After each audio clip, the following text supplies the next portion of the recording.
Professor, como que as pessoas, os pais, os responsáveis podem fazer para inserir justamente a educação financeira na vida das crianças, dos pré-adolescentes e também dos adolescentes? A gente estava conversando em off aqui, tem uma cronologia, né?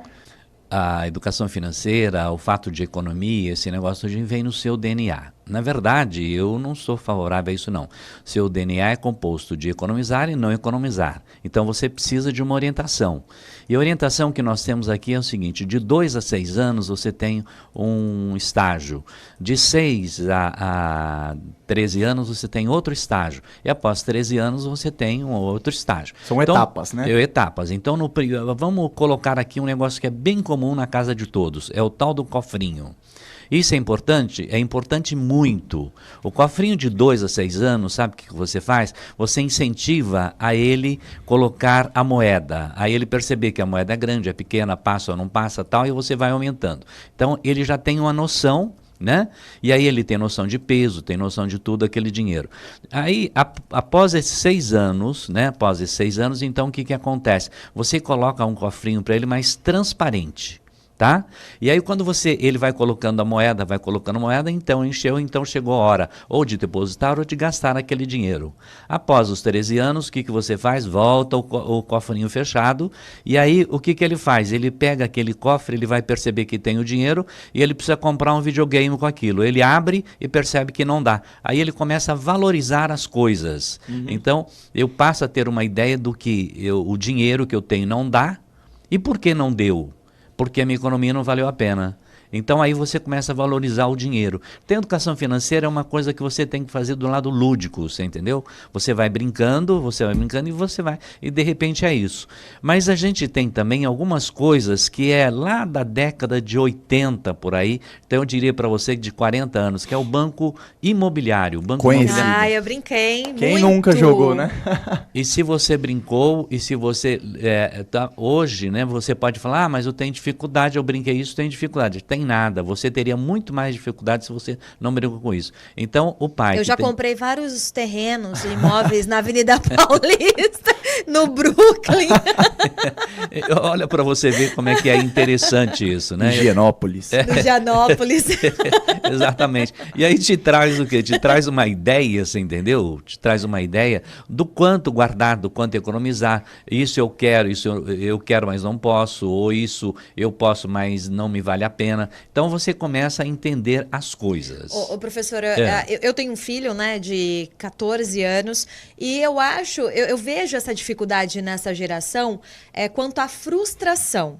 Eu lembro que eu sou a quarta, né, de 4 filhos, eu sou mais nova, certo. Né? Caçula. Então, assim, eu sou a caçula. Então, eu tenho na minha cabeça e no meu entendimento, né? Eu lembro que desde criança minha mãe falava, o meu pai, isso não pode, eu não tenho dinheiro, não, vai ser lá pra frente. Eu entendia, só que hoje em dia, eu não sei se é a nossa educação, eu não sei se é porque nós somos muito, vamos dizer assim, castrados, né, nesse sentido de gasto, que daí a gente abre as burras, vamos dizer assim, para os filhos, para os netos, né, e eles acabam não aprendendo a valorizar o dinheiro, né, professora? Será que é isso? Hoje a gente tem uma... E não lidar com essa frustração do não, agora não pode? Então, é isso que eu ia comentar exatamente o que você acabou de dizer aí. Nesse momento, você tem que saber a dizer o não. Porque, na verdade, quando você chega com 13 anos, alguma coisa que nós estamos falando, até menos, com 6 anos, então você fala para a criança e ele diz assim, mas eu quero. Mas só que você não deu informação.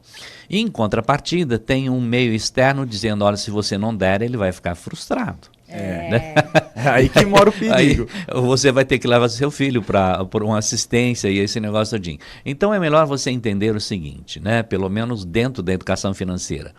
Dar só aquilo que você pode. E você estabeleça também, né? Se você quer dar um presente para o teu filho, tem uma data. Por que você vai ganhar esse presente? Esse presente eu vou ganhar porque é aniversário. Ou então vou ganhar esse presente porque é um final de ano, todo mundo faz isso, tal, né? E eu vou te dar se eu puder. Né? Então aí vem sempre essa colocação, mas não essa ideia de oferecer sempre, né? Eu vou te dar esse presente, olha, eu não estou podendo, mas eu vou fazer tudo isso. Então a criança não aprende a lidar com isso. Então tem que lidar com essa frustração. E você tem que saber também dizer o não na hora correta. Ou não na hora correta. E aí você tem que mostrar o seguinte, se eu tenho aí R$100 para comprar alguma coisa, eu não posso comprar de 120. Sim. Mas o que a gente faz? A gente tem apenas 40 e compra em 3 prestações de 40 o 120. E aí você vai arcando as dificuldades e em um dado momento você cobra do seu filho. O que você fala? Tá vendo? Eu me endividei para comprar esse negócio para você. Isso. Então aquele presente fez mal, tá? Então, o que você tem que fazer, na verdade? Você tem que ter um incentivo, tem que ter uma programação, né? E gastar só aquilo que você pode. E não é para você. Você tem que gastar e falar para o seu filho.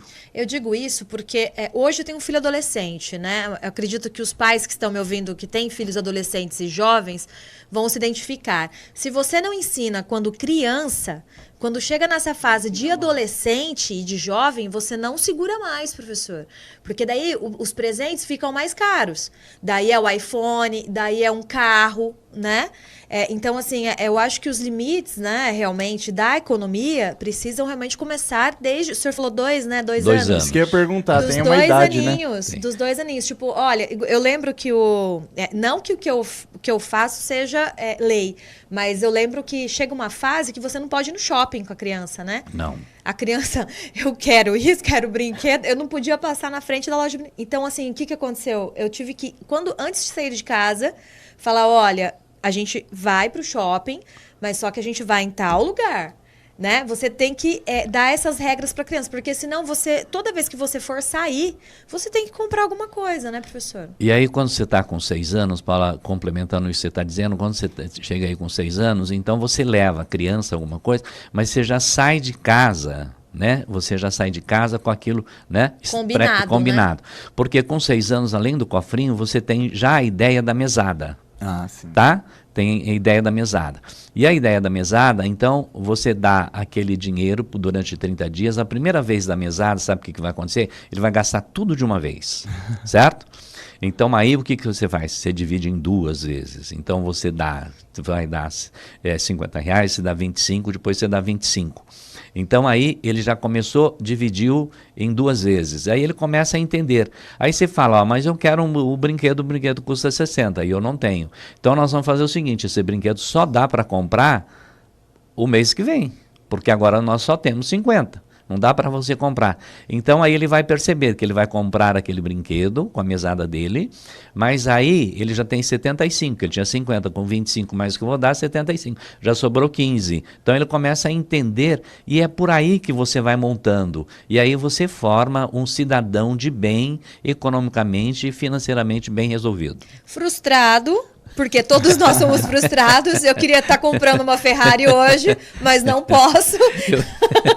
Mas não vou morrer por isso, né, professor? É claro que a gente não pode imaginar, por exemplo, a minha maior frustração, né, durante muito tempo na vida é que eu não tinha um carro com ar-condicionado. Aí, ó. Mas é que na época não tinha ar-condicionado no carro.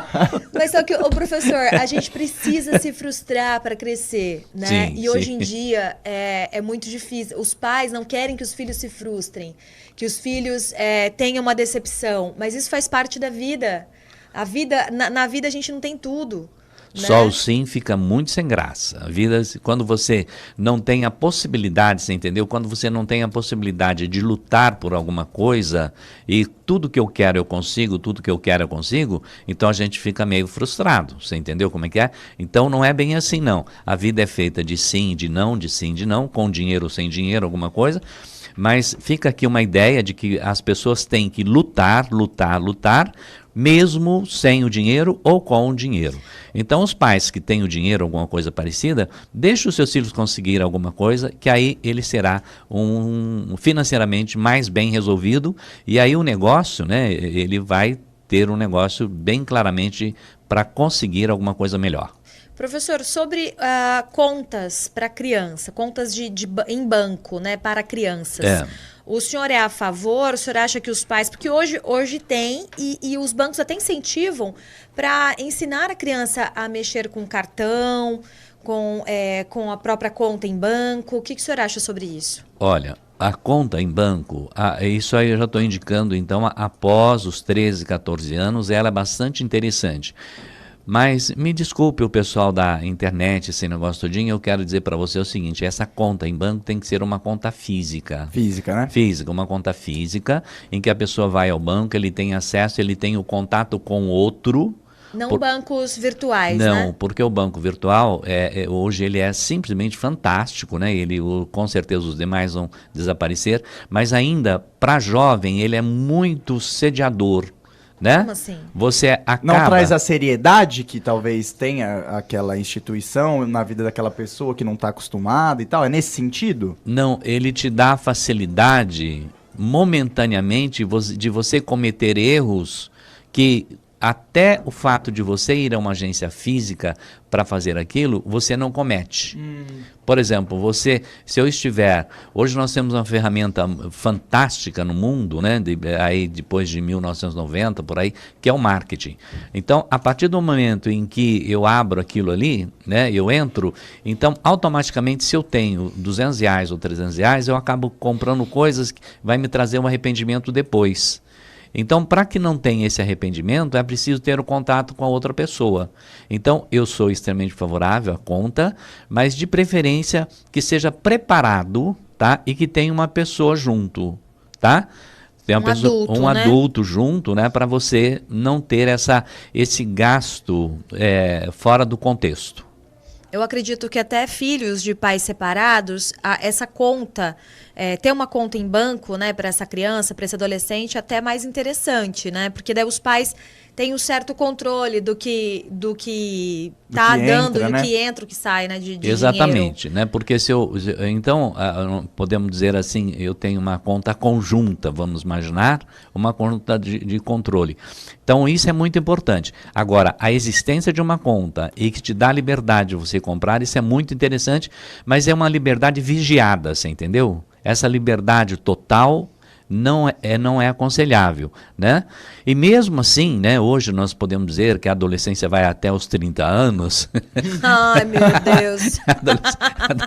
A adolescência vai, isso é um estudo, viu, gente? A adolescência vai até os 30 anos. Então, o que acontece? Mesmo nesse período, existe alguém, e esse alguém está sempre por trás olhando. Os pais estão olhando. Mas aí o pai assume um erro muito grande. Então, é preciso deixar com que o jovem, a criança, vá nesse sentido. Então, a educação deve começar com 2 anos de idade. 2 anos. Poderia Isso ter aí. na escola isso, né, professor? Algumas escolas têm, isso né? que eu ia falar, Particulares, mas poderia exatamente. ter acesso a quem também estuda em escola pública, né? Esse tipo de educação financeira, né? Então, é lei. A partir de 6 anos, a partir dos 6 anos, é obrigatório na escola ter a educação financeira, né? Como isso não está fazendo muito parte do esquema, então o que eles fazem? Acabam colocando curso, chama o João, chama As o opcionais, né? Exato. Aquelas que o aluno não tem a necessidade obrigatória de estar para acompanhar a aula, acontece muito também, né? Exatamente, chama o professor Moisés para dar uma palestra, mas aquilo acaba ficando só naquele local, não é uma coisa cotidiana. E as pessoas também não estão tão preparadas para isso, você entendeu? Porque não é muito fácil você controlar as coisas com tantas opções que tem por aí, né? Quando você me perguntou sobre o cartão, existe uma coisa muito doida que é assim, e aí, você recebe, passa cartão? Não fala mais, eu posso pagar no cartão, a gente fala, passa cartão, né? Então, essas coisas que nós estamos tentando falar aqui, é para você entender, sem sombra de dúvida. Primeiro, precisa ter orientação e precisa ser vigiada. Tá aí. Certo. Muito Terça obrigada, dia de viu? economia aqui, Moisés Martins deu dicas, deu orientações sobre educação financeira para crianças. Muito obrigado, viu, professor? Professor e economista Moisés Martins aqui com a gente no CBN Fronteira toda terça. Eu agradeço muito, né? Vocês sabem a importância que vocês têm para mim.